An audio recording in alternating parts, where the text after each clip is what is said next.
After President William Ruto concluded his tour of the mountain region last week, where he was heckled like Burukenge, like a small child, he decided to mobilize goons to retaliate against Rigathi Gachagua, who has apparently been enjoying immense support from the mountain region. So yesterday on Sunday at a PCEA church where Rigathi Gachagua was attending a church function, gunshots were heard, and it forced Rigathi Gachagua's security to disperse the goons that were allegedly sent by factions allied to the president. Now here's the video.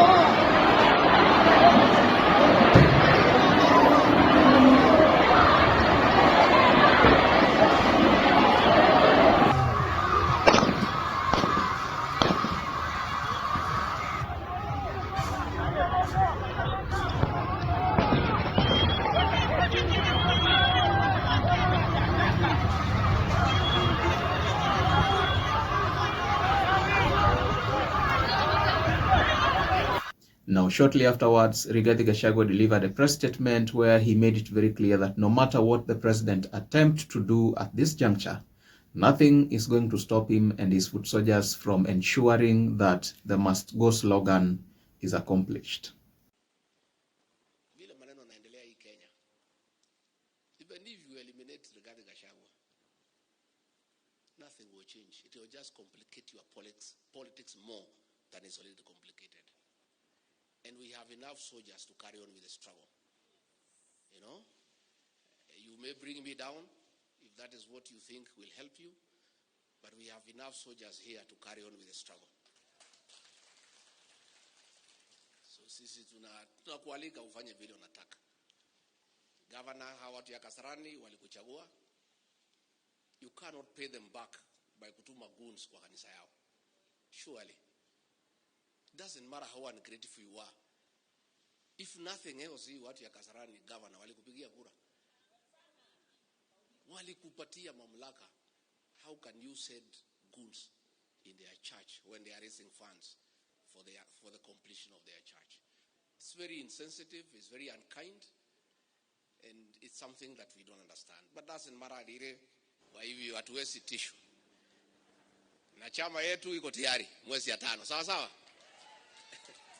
Mnangoja chama yetu? Si mumehama kwa UDA? Sasa nyinyi msijali, chama yetu iko tayari. Tukijitayarisha mambo ya uchaguzi pole tukisubuana na huyu jamaa, lakini msikuwe na wasiwasi. Mungu wako na Mungu halali, tena hakuli ugali.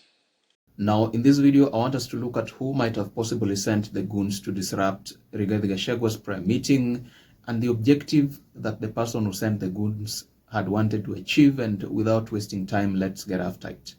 Now, number one, it is very easy to connect the dots in Kenyan politics nowadays, because we saw the other time throughout the last week when President William Ruto was touring the mountain region from Nyeri, from Murang'a, Laikipia, and finally in Kiambu, alongside all other regions that the president visited when he was in the mountain. We saw that in all the instances, President William Ruto was heckled left, right, and center. And the impression that that created was that the president is not loved in the mountain.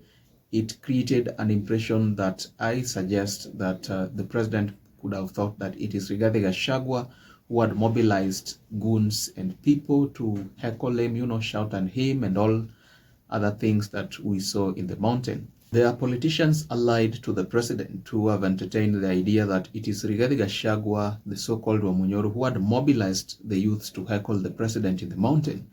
So the attack of Rigathi Gachagua's church function on Sunday yesterday, I believe, is some sort of retaliatory attack against the hostility that the president had faced in the mountain.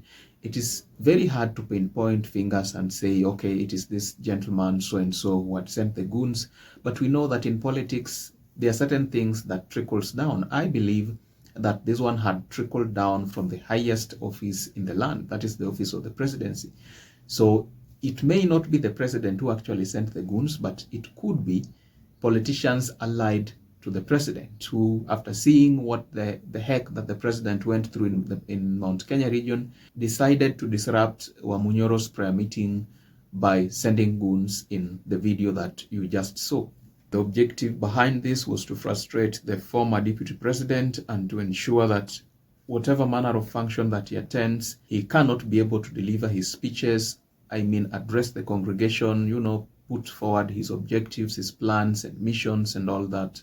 It should not be surprising that in the coming days, now that the president has toured the mountain, we are to witness a lot of drama between the faction allied to the president and that allied to the former DP, Rigathi Gachagua. Now tell me what you think about that disruption. Do you think it is a politician, or rather politicians allied to the president, that sent goons to disrupt Rigathi Gachagua's prayer meeting?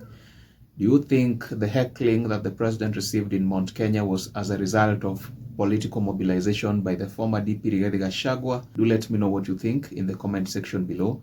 Don't forget to like, subscribe, and hit the notification bell for more informative and entertaining content such as this. If you're here for the first time, please just get over to YouTube and check out my channel, and I guarantee you will be treated to a ton of recent content on this nature, on politics, policy, and governance issues in our country. Alright, this is all that I had for you in this video. Let us meet up in the video that's coming right after this.